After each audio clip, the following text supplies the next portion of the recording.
You can't connect the dots looking forward.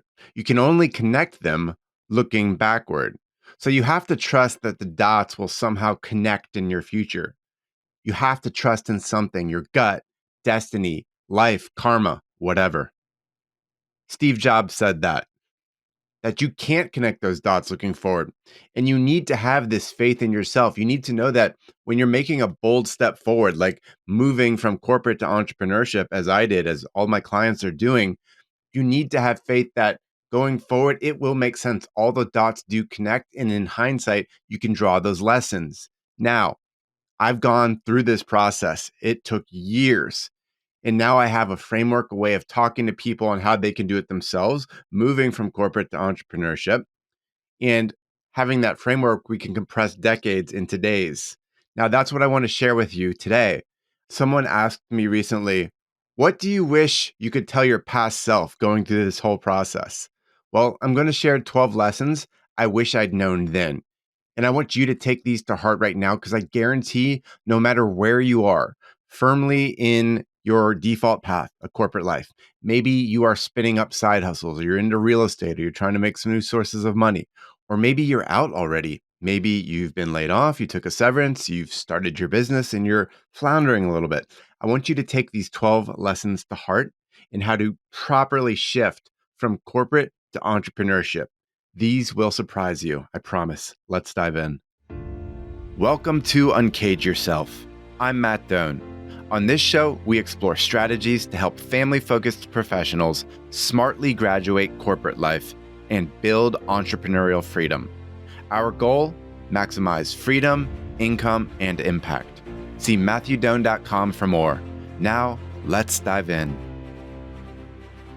So this came up in a recent group coaching session. One of my clients asked, Matt, what do you wish you could tell your past self in making that shift when you graduated corporate life and you became an entrepreneur, living the online business, helping people transform their lives? Well, I put some thought into it after giving an off-the-cuff answer that day. And there are three big buckets that I want you to think about, 12 lessons in total. So the first bucket is around downshifting corporate. How do we put that on autopilot? The second bucket is around how do you build the business effectively? And the third bucket is around living the entrepreneurial life. These are all reflections and lessons I've had with 5 years doing this, 2+ years out of corporate already at this point. So a lot to go on. So let's dive in with lesson number one. We're starting with downshifting corporate. The first lesson is I want you to be very aggressive in how much time you're giving to your corporate life. I want you to target 4 hours a day. Get that specific. Maybe it's 5, maybe it's 4, but get very specific and focus on essentials only. Parkinson's law states that work expands to fill the time allotted. So if we give ourselves 8 to 10 hours and we operate like everybody else who's signing up for that much time every day, you're going to fill that time with a corporate job too. So I want you to apply this idea of Parkinson's law by really shrinking down. Figure out first, what are your essentials, the things that move the needle, that get your organization, your boss in a good state, that keep them happy, that your role is specifically designed to do. Figure out those essential items, cut the fat. We want real work, not fake work, right? We're doing way too much fake work in corporate environments. And instead of taking a 9 to 5, shrink it down, make it down to like a 10 to 2 or a 12 to 4. That mentality, when you compress your corporate day into a smaller window, you focus on the essential, you weed out distractions, you set up your environment in the right way. You don't have Slack and email open constantly, just pinging you and dinging you and distracting you. You need to make sure that you are targeting the essential things. So be bold, quietly target 4 hours a day. You don't need to tell anybody. Just do the great work that you're meant to do. They'll recognize you for it. You'll feel good. Second piece, make yourself scarce. Essentially, make yourself hard to access.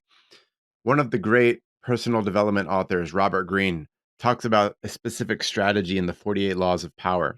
It says, use absence to increase respect and honor. You see, when you're hard to reach, your perceived value goes up. They're thinking, oh, Stan, Susie, they're not around very much. They must be hard at work. They're not always green on Slack, always responding to emails at 9 or 10, just like everybody else at night. No, you're gone. That means they think that you're doing important things. The respect and honor goes up for you. In turn, when you're always available, you're always showing up to all the meetings, you're always available on DMs or email, you're perceived as a commodity. It's not a conscious thing, but everyone sees you as always there. You're just a tool. You are a commodity, just like so many others, and they take advantage of you. It's not on purpose, but it's what happens when you don't make yourself scarce. So figure out how to make yourself hard to access. Number three, protect high energy time blocks of your day for deep work. Most people have about 2 to 3 hours, a window in their day where their creative juices are really flowing. My brain basically shuts off after 11 a.m. from doing hard creative work. I can do other types of work. I can do meetings, I can run coaching sessions, I can do my workout later in the day, but I have to do my hardest work that part in the morning. Otherwise, I'm not operating nearly at my potential. So you've got to understand, when are your high energy zones? Prioritize that for deep work, right? Whether that's coding, writing a client report, or something with building your business. Use high energy zones for meaningful, deep work. Small thing. Don't do an exercise routine in the morning if that's when you should be doing your mental work. Your body can work out later. Your mind needs to work out first. But again, know your rhythms, understand your circadian rhythms, understand your energy zones, and align your workday towards that. Number four, the last piece around downshifting corporate. Realize that as you are graduating corporate life, starting entrepreneurial freedom for yourself, your colleagues, your corporate folks around you, they won't get it. And that's okay. Because as you grow, you're going to feel distanced and different from your colleagues. That's natural. They're still plugged into the matrix. They're still playing the same game by the same rules that they've known forever. But you are different. You took the red pill. You listened to Morpheus.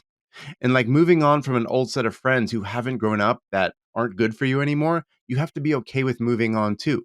Now, you can be amongst them in your day to day routine, doing work for your employer, collecting a paycheck, but you don't have to be absorbed in all the emotions and politics and all that. That's when you live emotionally detached. Realize in your own mind to yourself that you've grown up, you've graduated that group of people and that way of living. It's vital to downshifting corporate life and creating this time and space you need in your life. Now, as you've downshifted corporate, you can start to move towards the second phase of lessons that I have here, which is around business building. Hey, are you done with corporate life? Are you ready to leverage your success and finally build entrepreneurial freedom? If so, check out uncagedworkshop.com for my secret guide on smartly graduating corporate and building a business you love. It's a short training video that could forever change how you experience work and life. Head to uncagedworkshop.com or see the link in the show notes. Now, back to the show. So the fifth overall lesson, centralize your genius. Realize that you have a set of superpowers inside, this mix of talents and interests and worldviews that only you have. I call that your genius, but it's hidden within. And it has nothing to do with your corporate role. It's just lying dormant inside. You probably can't put a finger on it right now. But if you use a process that surfaces it and clarifies what that genius is, then you know the primary weapons you can use in your business. When you understand what you're great at, what you feel excited to do in this world, you infuse that into the core of your business and it becomes the differentiator for your business. We'll build on this with the next step, number 6. Now, you have your genius in hand, right? The 6th item here is around serving your magnetic match. Your magnetic match is the person or group in this world that you feel compelled to help. So it might be an individual. It might be someone who's in an organization. You might be helping them fine tune their business operations. You might be helping an individual with their health, their marriage, so many different aspects of their life. But that magnetic match is that you know them inside out. You might have been that person in the past, honestly. When you serve your past self, that's a great place to start. But you're excited to work with them. And they feel the same about you. And it's like two magnets snapping together. It's a magnetic feeling. You want that as far as the audience you serve in this world. You bring your genius to your magnetic match, and they're excited to work with you. That is the most differentiating thing you can do when you're building a business. leveraging your own talents. Stepping out of corporate serves someone that you feel magnetic with. Number 7, once you've got that genius and that magnetic match in your hand, we need to frame this to the world so they know who can help them, that you can help them. So build your one of one category. That's item number 7. When you have that genius, when you have that magnetic match in hand, plant your flag. Tell the world, here's who I serve and the transformation I provide, the problem I solve. So you frame, name, and claim this idea of a personal category so that you have your own category. You're not stepping into another category of businesses. You're not saying, oh, I'm another life coach. I'm another digital transformation consultant. My goodness, you're just going to get lost in a sea of noise. You have to understand how you are very unique.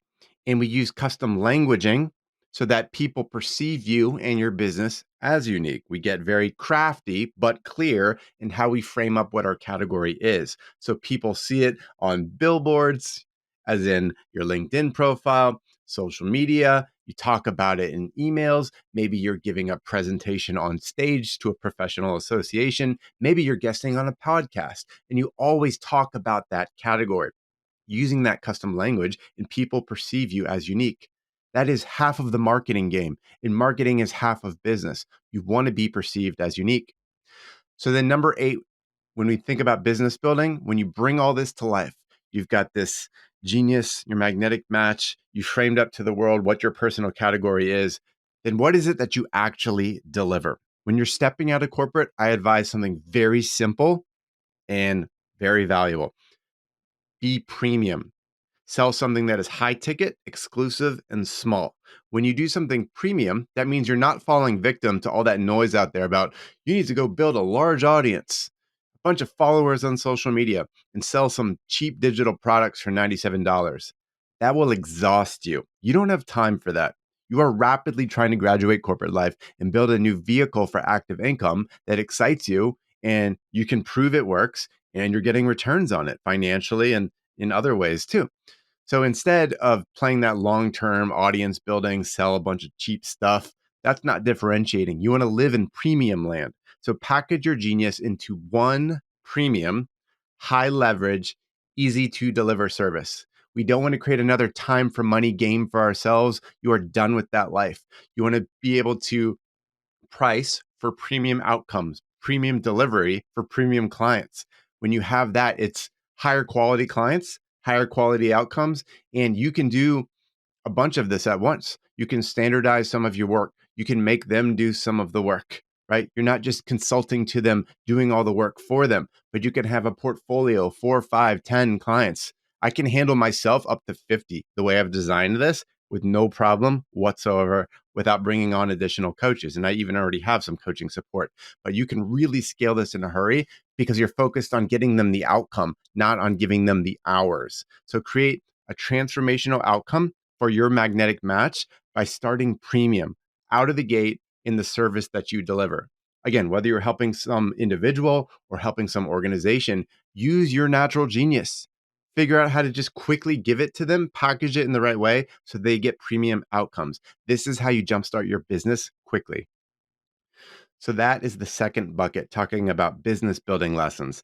Now to the third and final bucket, talking about entrepreneurial life, how to succeed as an entrepreneur. These are my final 4 lessons for you. Starting with number 9. This is not one that I saw coming. I took it for granted. I'm going to be brutally honest with you. It's around the necessity of having all-in support from your spouse. I took this for granted. My wife, Cecilia, God bless her, I love her to death. And she's been so supportive, but I actually took for granted what supportive meant. And we got a lot of things wrong. And I want to be very honest on what it takes because entrepreneurship will test you. It'll test your marriage too in big ways. Think about this. You've been maybe the big breadwinner for years, and your spouse knows you as someone who brings in the bucks. Now, let's say you start to edge out on your own, maybe part-time at first, full-time eventually. Their mind still expects that you bring in the money, and they're sitting there tapping their foot, waiting.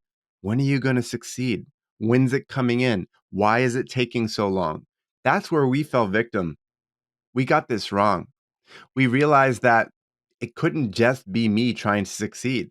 She was in it with me. We needed to be energetically aligned. We had this breakthrough moment over a year ago, and it was so powerful because her energy and her support and her having a voice and a vision in the whole process, we were co pilots. She often talked about feeling like she was locked away in the trunk and I was driving the car, and it was really scary.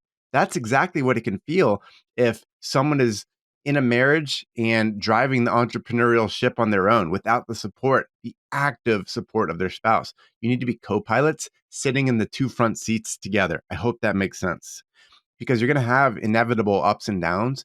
And believe me, you are doing this together. Make no mistake about that. Even if your spouse is not tactically doing the work, doesn't know the technical stuff that you do, there is so much that you need to be in sync with energetically, vision wise for your family. You need this.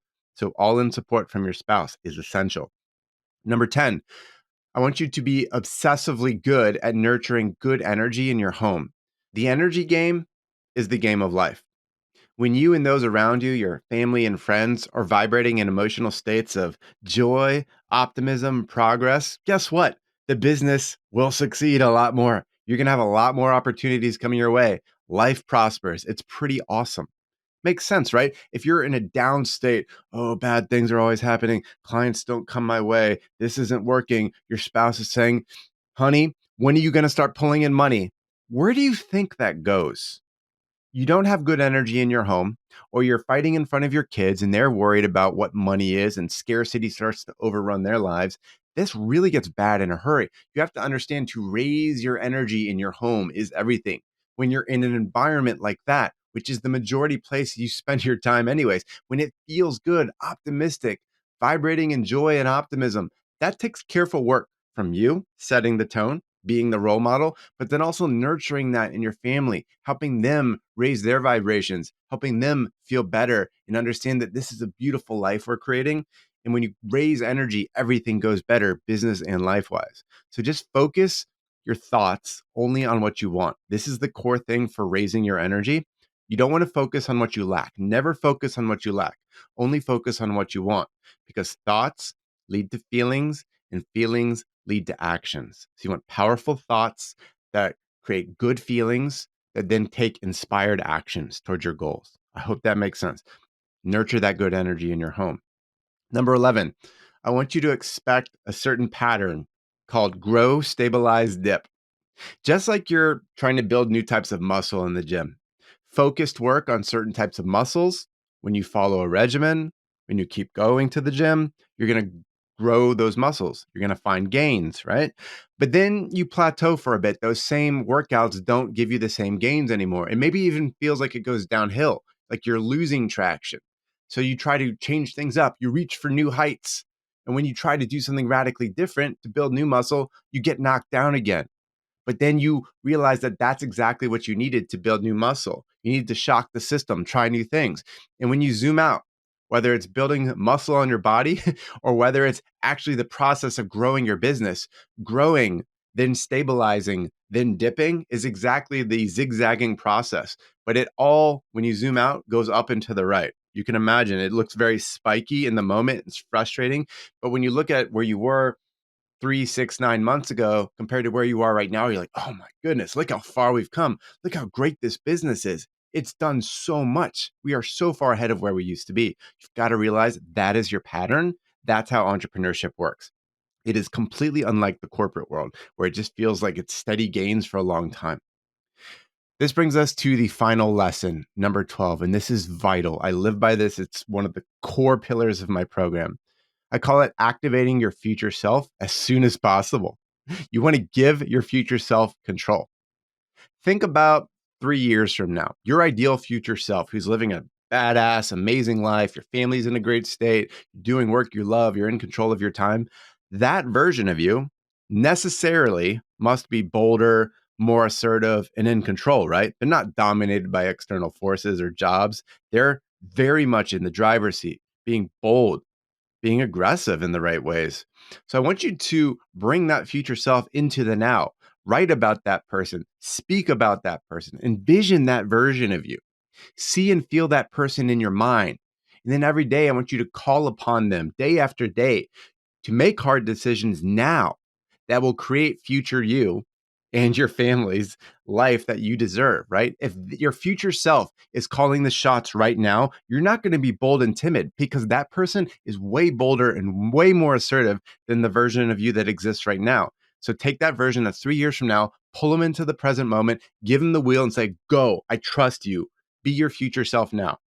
This takes a lot of programming, a lot of work day after day, but you can normalize this and you can just imagine logically for a moment, if that person is the one in control of your life, you're not going to be scared of corporate overlords. You're going to aggressively build your business. You're going to be there for your family. You're going to show up present and energized because that's what future you would do. So if these lessons are hitting home with you, I urge you to take the next step and book a breakthrough session with us at matthewdoan.com/talk. Because if you're on the cusp of graduating corporate life, maybe you're in the middle of it, to build entrepreneurial freedom for you and your family, you need to be able to tackle these lessons. So come into that session and we will help you apply these, help you understand how they work in your world so you know what to do with them in your unique circumstances. This is vital in moving from corporate to entrepreneurship. So book a breakthrough session at matthewdoan.com/talk, and we'll show you exactly how to kickstart, bring these things into motion because your corporate graduation awaits. Now, all these lessons, 12 in total, when we think about downshifting corporate life, building a business that you love, and then living an entrepreneurial life that's good for you and your family. It only took me a good, I think, 8 years, $150,000 of my own money invested to figure out these lessons. I spent a lot of money on programs and coaches and masterminds, and I went to different events around the world. So, yeah, I went first so that other people can learn from me. So I hope that these compact lessons can help you right now. Take them to heart, figure out maybe a handful of them, 2, 3, that you can absolutely apply right now amongst the 12. These are the things that I infused into the core of my Uncaged Life Design program, which is specifically tailored for graduating corporate life and building an entrepreneurial future of your own design. So if you want to know more, hit us up for a breakthrough session and we will go from there. But I hope these 12 lessons inspire you right now to take great actions, my friend. We will chat soon. Thank you. Thanks for listening to Uncage Yourself. Check out matthewdoan.com to subscribe to the podcast and view our services and helpful resources. If you enjoy the show, please rate and review us on Apple Podcasts or wherever you're listening, or just tell a friend. Talk soon.